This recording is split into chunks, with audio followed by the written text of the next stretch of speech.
Hi everybody, Bobby Ogilvy, Project Manager and Professional Coach. Today's question, is it possible to be too connected or too communicative? As much as overall I would say most people are dealing with that, most people are on the other end of things. Yes, it is very possible, and we'll explain a bit why. It has to do with attention and focus. So when you are disrupted at work, it takes around, from the task, so you're focused on a task, you get disrupted, it takes around, I believe the number we now know is 28 minutes to fully recover back to that spot. So even though in a minute or two you might go back to the task, one, it may take longer than that, but two, to get in that mind space and be thinking and concentrating more deeply about that as you were, takes about 28 minutes, right? So if you think of whether it's a Facebook alert or someone else at your office knocking on your door or a phone call or whatever it is, those are actually all things which are detracting from your attention. And that means that you can't focus on the work you need to do. That means that you can't do work as deeply, as thoughtfully, as critically, as creatively as you need to do it. And just in general, the whole sense of priority just gets distorted. Another thing I'll say more on an organizational level about this is I heard this quote a couple of years ago, and I just love it because it shows the need for good operations and processes, and why that as much as a company or a startup might start with this very informal, on-demand way of operating, it needs to start to become clearer and processify for good reasons. And so this is the quote: organizations that reward firefighters tend to breed arsonists. So what does that mean? Think of the startup or the organization which doesn't have a lot of good processes, right? And they try to execute things and things fall apart. But then one manager comes in and they send a bunch of emails and they do a bunch of things and they save it. Oh, great, Jim, that whole thing was going to explode. So glad you're here, Jim. That was great. Well, actually, on the front end, if you realize that it was Jim's poor planning that led to that disaster, that screw up, that lapse to happen, it's really long-term Jim's fault. And the other thing is that it's almost like it creates this sense of disaster and chaos, and in that everything gets muddled and unclear, right? So if you think of, it's also trying to add a certain amount of planning and rationality to this. What should happen? How do we proceed? It's also trying to remove a lot of the confusion of this disaster point. If you know what the valuable priority things are, they're actually priority throughout, whereas there may be a dozen things that happened at this crisis point or a confusion point, and most of them are still not necessary, even if one of them ended up fixing the problem. And it also becomes, in that way, a very sloppy way of thinking about performance and talent management, right? Because you're rewarding the extroverted and maybe even the controlling habits of Jim, which I'm sure they might have some good operational use, but they might not be his strongest qualities. And there's lots of other people which might be more steady and reliable in their work, which, because they're not these bombastic, charismatic firefighters, you're really undervaluing their work, undervaluing their contribution. So there's lots culturally and operationally which is wrong with that way of thinking. It also, the other thing I like about that is it really underscores that once you understand operationally how to do something, there's nothing really mystical, magical, new about it. Bit by bit, you may innovate, you may find some efficiency over time, you may try to get better, but process improvement is a different thing than somehow thinking we're going to mystically come up with some new solution on the fly and it's going to fundamentally change everything, right? And it's like that with anything, whether we're talking about product development or sales or whatever it is. And so we know what we have to do. We can plan the work, we can plan the processes, and then it just becomes about execution and doing them.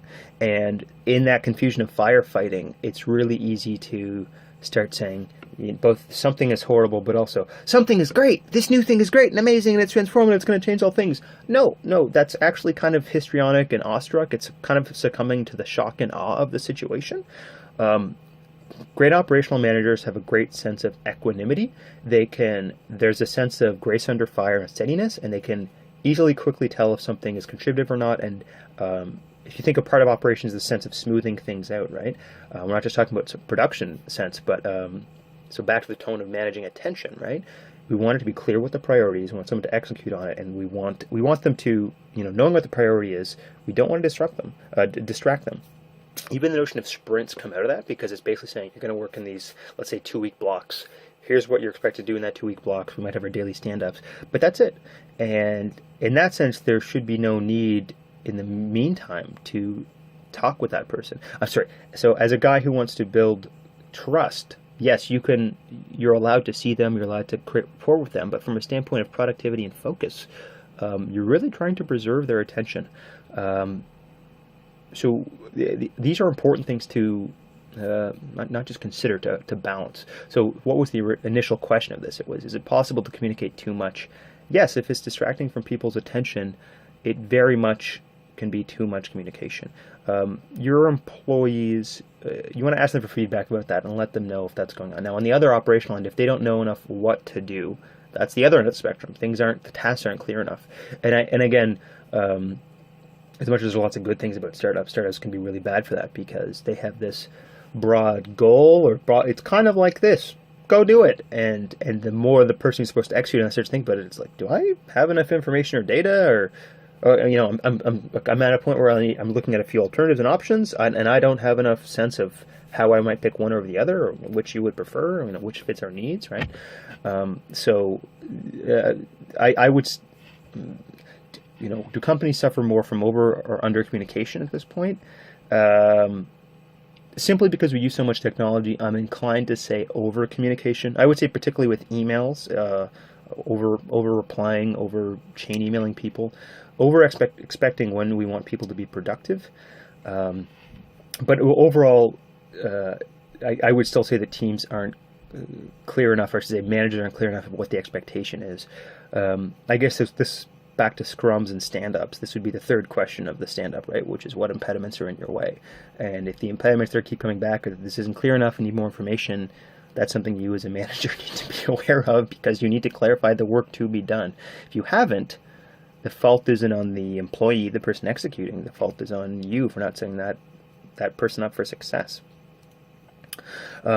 There's a paper I did a couple months ago, and it deals with 4 aspects which lead to effective teams, and really it's dealing with, given the advent of increased automation, what are our best human strengths that can come into play in the workforce. So we're dealing with how you better manage attention, learning and feedback, visualization.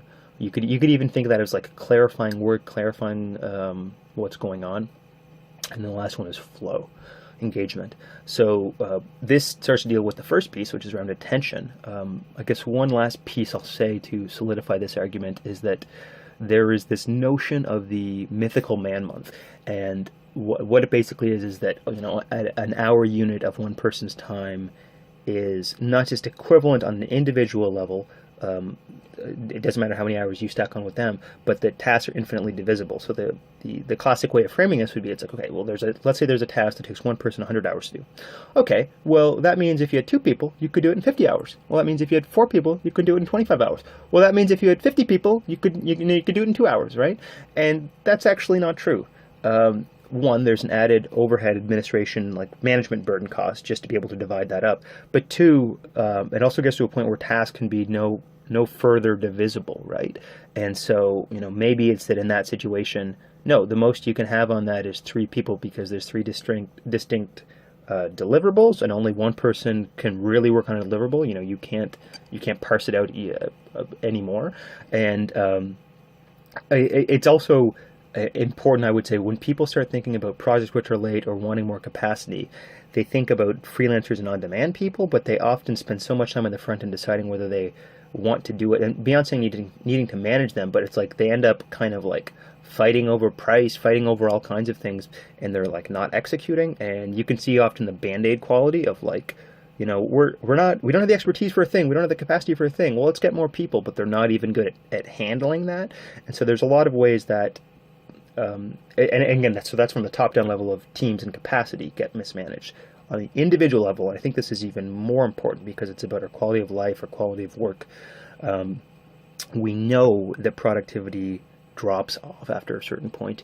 And the research fluctuates. It's anywhere between 35 and about 45 or 50 hours. So some of the research, and again, it's a spectrum, right? So up to about 35 hours a week, it seems to be okay.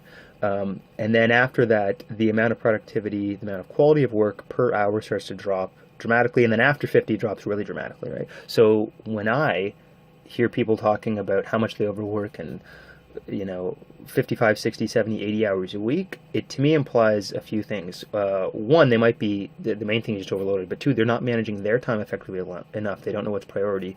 Three, I also then start to think about their own life and life balance and kind of how they're organizing all this in their life, because it doesn't make sense. I think it also comes out of kind of a diluted culture that we want to promote busyness as if that was a mark of like how successful or how important you are, and it's like I just see it as kind of sloppy management, right? I just see it as someone that's like, oh, I'm so disorganized. People wouldn't,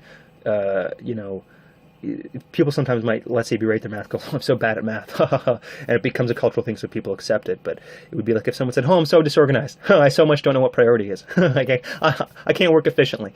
You wouldn't condone that. You wouldn't, oh, that's great, I also don't work efficiently. You'd say, oh, well, what's going on? How could that get better? And do you want to change that?